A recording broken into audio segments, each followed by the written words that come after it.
thank you for these questions, and it's a great pleasure to be here. I've got a strange relationship to the Paris Agreement because I started my PhD studies straight after we adopted the Paris Agreement.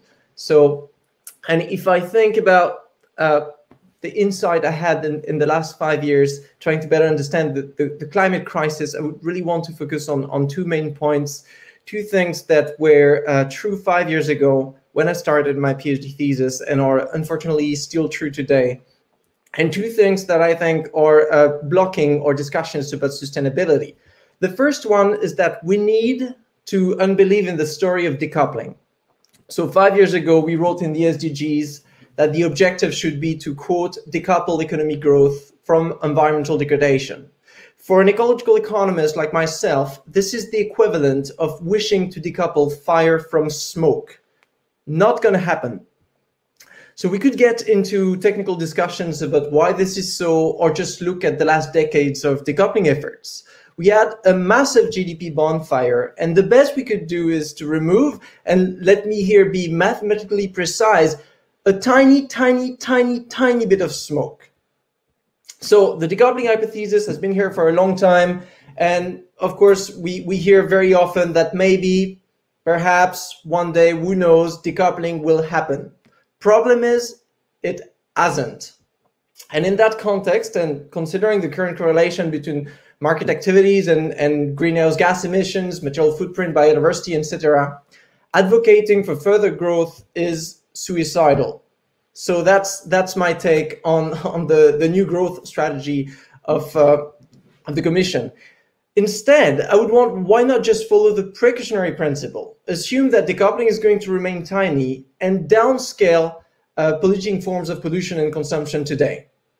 But that's the second problem. We're not doing this because we are terrified of degrowth. I'm an economist, but when I discuss about degrowth, I rather feel like a therapist.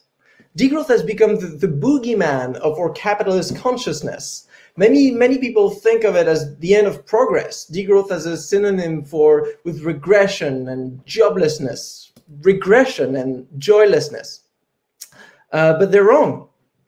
The idea of reducing and stabilizing the biophysical metabolism of our economies is not that monstrous. In fact, it is how most social ecological systems work. They grow up to a point where they can thrive. They don't grow forever, like we want our economies to do. So my point here is that the fast and furious economies of the 20th century are the exceptions rather than the rule. It's an economic abnormality that is maladapted to the Anthropocene. So we need a new economic system, one that manages to satisfy everyone's needs without putting planetary health at risk. And this is not science fiction. Most of the system already exists, except that these thoughts and ideas and practices have just been hidden in the periphery of what we consider to be realistic or pragmatic. So a post-growth economic system, as I see it, would be made of, for example, a circular economy with caps on resource use and pollution, legal caps. Resources would be treated as commons to be managed democratically. Voluntary simplicity as an ethics of consumption. Socially useful production, for example, via not-for-profit cooperatives and other social enterprises. Convivial technology and social innovation. A healthy relation with work, with less time spent in employment and more time spent in self-determined activities.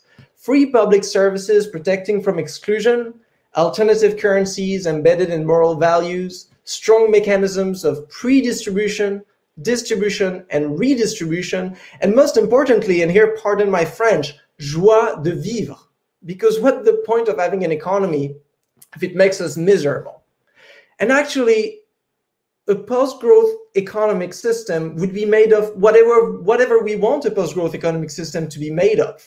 And that's my main point. This is not a technical, but a political question.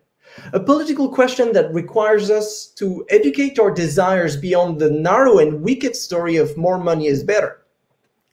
We often joke that it is easier to imagine the end of the world than the end of economic growth. I'm only 30 years old, but I'm already tired of joking like this. So I want to end up by being a bit provocative. If you're in charge of important economic matters And if you really cannot imagine the end of economic growth, then retire. Retire and let others invent the economies of the future.